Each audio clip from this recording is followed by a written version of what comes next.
Alright guys, sorry for part 2. I got interrupted during my recording of this video, so I had to pause it and come back to it.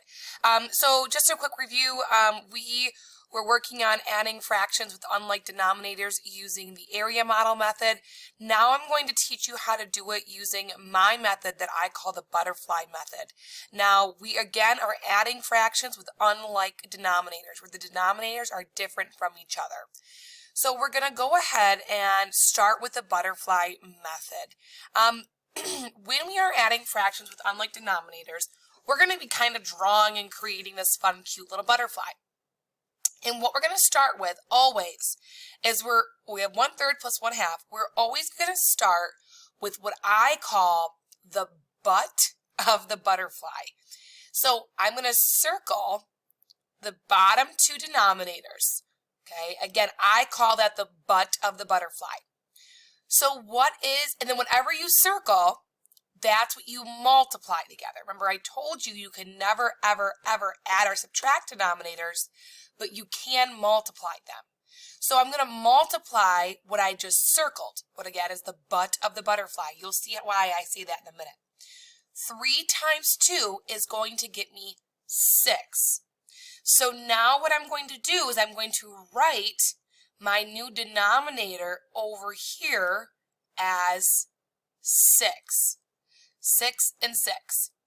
Again, I just circled the butt or the bottom of my butterfly and I multiplied what I just circled. And then I rewrite that over here in my new fraction. So 3 times 2 is 6 and 6. So my new denominator is going to be 6. Then the next phase of my butterfly method is I'm always going to start with the first wing, and that's always with the first denominator. The first numerator and the second denominator. So you always start with that left wing there. So this is my left wing. Okay. Never start with this wing. You're always going to want to start with this wing, and you'll see why later on that that's important. You're always going to start with this wing of your butterfly. And then what I just circled, you're going to multiply. So I just circled 1 and 2. 1 times 2 is 2. That's my new left numerator, or my first numerator. Okay? Now I've got to circle my other wing, my right wing. So I'm going to go ahead and circle my right wing. Okay? And now I'm going to multiply what I just circled. 3 times 1. Well, 3 times 1 is 3. There we go.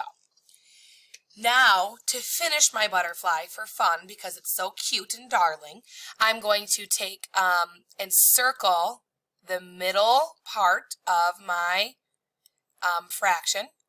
And I'm going to make sure it says plus right over here, because later on we're going to be using this method for subtracting as well.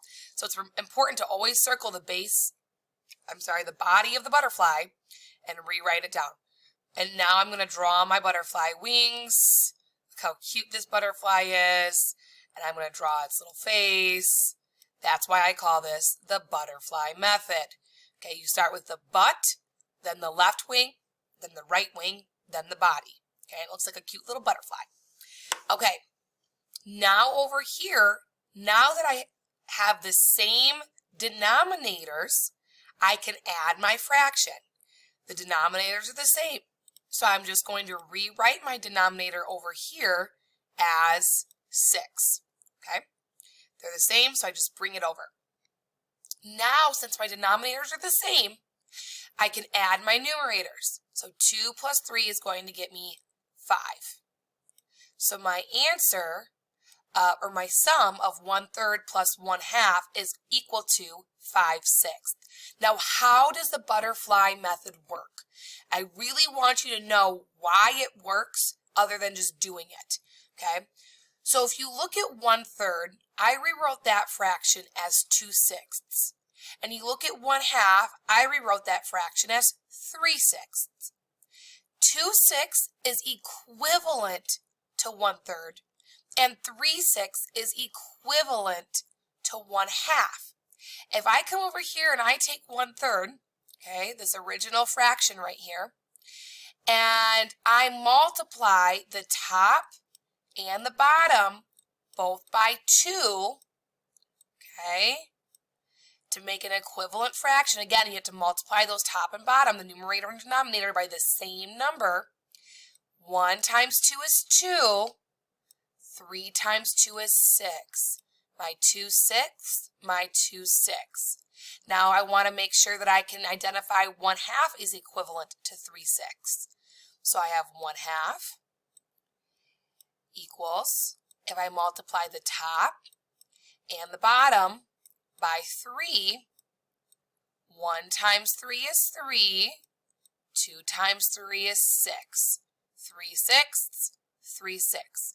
What I did essentially by doing the butterfly method is I multiplied each fraction by the opposite denominator. So this denominator is 2, so I multiplied the numerator and denominator both by 2. This denominator is 3, so I multiplied this whole fraction, the numerator and denominator, by 3 also. I did that by creating my butterfly method, okay? That is why it works. I created equivalent fractions with the same denominators, okay? That is how we add fractions with unlike denominators. It's really important that you understand why it works, because later on, you may not need to draw the butterfly. You just may need to know, oh, I need to multiply this whole fraction by this denominator, and I need to multiply this whole fraction by this denominator. I like the butterfly method as we get started. I think it's a fun way to remember the process. But again, I wanted to explain why it works. So now we're going to jump down to number 3. We're going to be adding 2/3 plus 1/4. The starting part of it is we're always going to start with the butt or the bottom of my butterfly. 3 times 4 is going to get me 12. So my new denominator is going to be 12. Okay. Now I'm going to start with my left wing. You always start with the left wing. Always, always, always. So I'm going to circle my left wing. Multiply what I just circled. 2 times 4. That's going to get me 8. So my new left numerator is going to be 8. Now I'm going to multiply my right wing. So I'm going to do 3 times 1. 3 times 1 is going to get me 3. Okay. Now I'm going to circle the body of my butterfly to make sure I know what operation I'm using. I'm using plus. I have plus over here. That's great. I'm going to draw the face of my butterfly. Cute little butterfly. And now I have the same denominators. So the denominator is just going to stay the same over here for my sum. And now that my denominators are the same, I can add my numerators. 8, 9, 10, 11. 11 twelfths is the sum of 2/3 plus 1/4. Again, I got 8 twelfths by multiplying 2/3 by 4. 2 times 4 is 8. 3 times 4 is 12. Equivalent. I then got 3 twelfths by multiplying 1/4 by 3. 1 times 3 is 3. 4 times 3 is 12.